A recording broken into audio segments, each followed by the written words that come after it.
Denise Shoemaker here. I'm just deciding to talk again with you this week about some thoughts that I've had. So, hopefully, in the end, it'll help you to live your best life now. So, Tuesday night, I get out of work and I decide that there's a few things that I could use from the store. And one of the items was because I had not really been sleeping very well because of this whole pandemic and running a business in this day and age, in this time that's unprecedented, has been interesting to say the least. So anyway, so it's now Tuesday after work, and I need 4 things, basically. I think I said 3, but it was 4. It doesn't matter. Anyway, a thermometer. Okay, hear me out. Not because I think I'm sick, but because I realized that I didn't have a thermometer, and I thought that maybe having a thermometer might be a good idea right now. So, and then some highly commercialized cold medicine, which is also a really good sleep medicine if you haven't slept for several days prior because you've had a little too much stress thinking about things. Toilet paper.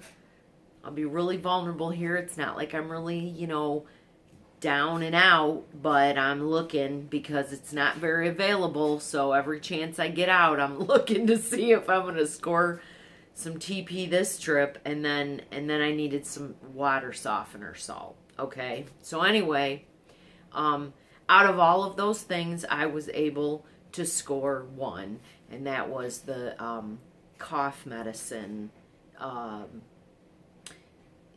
also known as sleep medicine with no aches and pains and don't hear anything medicine. So I'm in line, and this is the only thing I've got because the water softener salt is, on the way out the door. So, man, I turn around to put the divider thing between me and the gal behind me.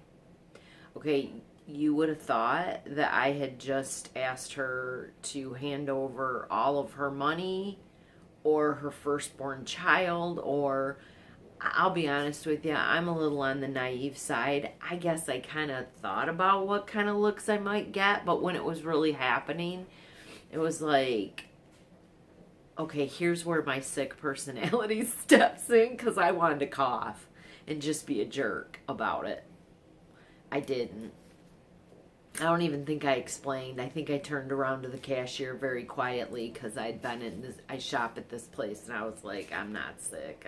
I'm just using it to hopefully get some sleep tonight. All right, so that got me thinking about how Jesus was suspicious of no man. I mean, this woman was highly suspicious of me and believing that I was about ready to infect her. And the look that she gave me, it just made me think that, Jesus, knowing the heart of man, put his trust in God only, right? But I've been thinking about this suspicion and how I think that this division that it's leading us down the path toward is not a good thing. So I started thinking about, how does suspicion affect our culture? How does suspicion affect kind of who we are in this moment and who we hope to become through this moment? And I thought it was interesting that what I found to be really relevant, other than a couple of the things I'm going to share, was this bit about don't live in suspicion. And it's by The Good Life, and it's the Spirit of Islam. But just hear me out if you're all of a sudden shutting down, because that's not a very good open heart. So just, suspicion means believing something to be bad without there being any substantial evidence. I mean, I guess I had the cold medicine on the belt, but that really wasn't evidence enough. I was not coughing. I was not sneezing, and I got allergies, so I think I just wiped my nose a second ago. But in the social sense, it says, allowing suspicion to become a habit can have a disastrous effect on any society. And in moral terms, suspicion is a sin. And then it goes on to say that collective living is a must for humankind in this world. Collective living is always based on mutual trust. Without mutual trust, no healthy society can be established. And then it goes on to say, in such a society, everyone becomes unpredictable, causing mutual trust to disappear. And an absence of mutual trust leads to many other problems. For example, in such a society, no one will dare support one another, and then there can be no development of the culture of friendship. As I stood in that grocery line and thought about the millions of things that I could say to the woman giving me the sneer behind me, I think the thing that caught me the most was how this coronavirus, if we allow it to, could divide us. And suspicion immediately, and then this inherent, distrust, as well as judgment. And all of those things were taking part. And if you think about it, it's dividing us. Like I said, there are so many things dividing us right now. And I can't help but think that suspicion is really at the core. I think it was Elvis who said we can't go on together with suspicious minds. No, but in all seriousness, the language that we're using or trying not to use can be so divisive right now. I hear arguments from my friends on what we in America call the left and the right side, and you know what? Shame on any of you, and I don't like to use the word shame, so that's not really good. But let's put those things that divide us aside right now. This is a time that we need to be careful with our words, and I believe we need to put ideology aside. I mean, it's our actions that are going to show our love or our lack thereof. I mean, I don't believe you if you say that this thing has not affected you. We've all been affected by this worldwide pandemic. But isn't the only thing we really have control over our attitude? And so I'm going to assume the best in everyone right now. Because I believe that our very small actions have global effect. I mean, we have seen this like a 5th grade science project on steroids over this last 2 months. So how about we take this time to take a collective breath?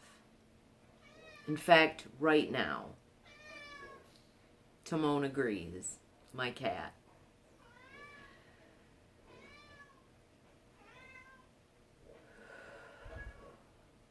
I'm serious. Let's take one more.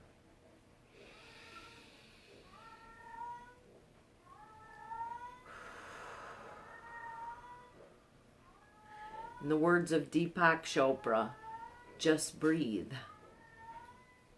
And let's use this time we have. This is my suggestion for you this week, is use this time that we have to still your mind. I think if you are able to breathe and to still your mind from thinking, it is going to take practice. It is going to take more than a few times. We have so much going on. We have so many things. I mean, there are times right now that I feel as if they're literally the atoms or whatever it is, the neurons, everything inside of me is crashing around. And it's that stillness in that moment, or in those few moments, that I'm able to center myself once again, to go on and to make more rational, more loving, more compassionate decisions. I think that it's great to practice positivity. I really do. But I think when we force it, it's not necessarily beneficial. I think really then it just simply masks maybe what is going on at a deeper level. And so I have found anyway, if I am able to still my mind, you know, and I have some links down in the description for meditation, for yoga, and for I can't remember my other link. Hold on. Oh, and ocean, like continuous waves, just to try to help you in this moment and when you need it to calm yourself.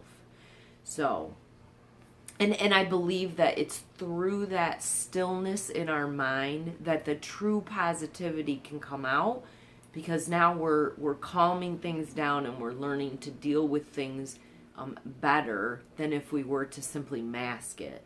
I hope that this makes sense. I hope that this has been helpful. If so, go ahead and hit that subscribe button. I'm feeling a little more inspired these days to give you some food for thought. So anyway, I'm just helping you to try to live your best life now, because this ain't no dress rehearsal. Grace and peace.